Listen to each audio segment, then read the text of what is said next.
ايه اللي بيحصل في الدوري المصري ده؟ لو بصينا على جدول ترتيب الدوري مش هتصدق تماما اللي انت شايفه ده. الزمالك حاليا هو متصدر الدوري. لو كنت سالتك قبل بدايه الموسم مين الفريق اللي ممكن ينافس على الدوري، مستحيل كنت تقول لي الزمالك.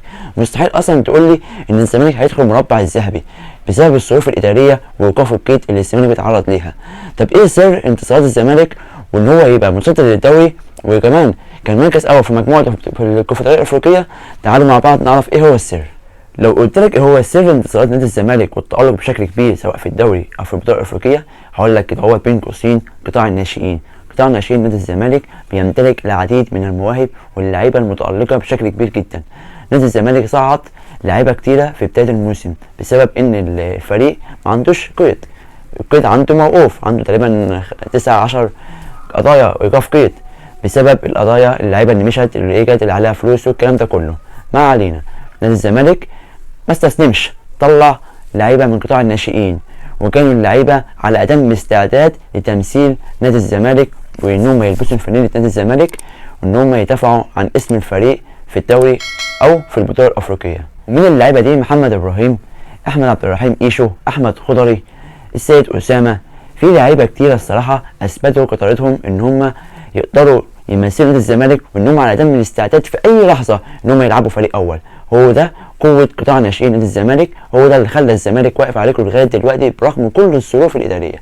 مستحيل كنت تقول لي قبل بداية الموسم إن الزمالك ينافس على الدوري، مستحيل إن هو يخش مربع الذهبي أصلا، لكن النادي اللي عنده قطاع ناشئين قوي ظهره قوي، أي وقت يكون جاهز إن هو يدافع عن فانيلة واسم النادي الزمالك. عكس اللي بيحصل في النادي الإسماعيلي وقع ليه؟ إن قطاع الناشئين بتاعه ضعيف جدا، مفيش مستوى تماما. حتى في 2005 دوري الجمهورية نادي الاسماعيلي في اخر مركز يعني الثلاثه الاخرى. طبعا الكابتن معتمد جمال مدرب نادي الزمالك الصراحه بيقدم مستويات عاليه جدا، فاز معاهم بالفوز بتاع النهارده 6 ماتشات ورا بعض.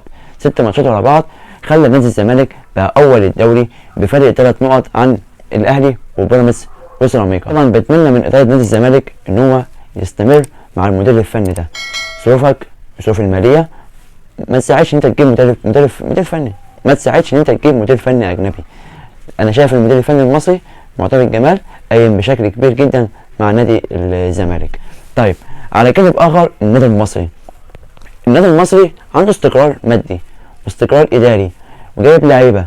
طب ايه اللي خلى النادي المصري بيتراجع بالشكل ده؟ هقول لك في شق اداري وفي شق فني واللعيبه. الفني يعني المدير الفني نبيل الكوكي التونسي نبيل الكوكي دايما كل ماتش بتلاقي تشكيل مختلف، بيعمل تدوير دايما لماتشات النادي المصري، بتلاقي كل ماتش تشكيل مختلف. طب ليه؟ قال لك عشان خاطر البطوله الافريقيه. طيب كنا في ماتش اللي قبل اللي فات تقريبا كان المصري لسه يعني حاليا لسه شهر على اقل من شهر مثلا على ماتش افريقيا. ليه بتريح اللعيبه الاساسيه؟ المصري ضيع نقط كتير جدا سهله. المصري ضيع نقط كتير سهله جدا. المصري عنده سوء توفيق غريب. النهارده في ماتش انبي يعني ماتش سهل جدا، ماتش المصري يعني 3 نقط مضمونين، لكن سوء التوفيق سوء الحظ وظروف الماتش غيرت تماما النادي المصري.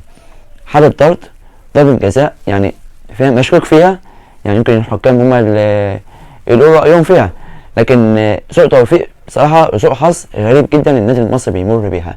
يعني المدير الفني جايب مصطفى زيدان ومقعده دكه لغايه دلوقتي ما شمش الملعب، ما نزلش ارض الملعب، فده حاجه غريبه. تخيل طبعا تراجع مستوى بعض اللعيبه زي صلاح محسن، زي كريم العراقي مش في مستواه.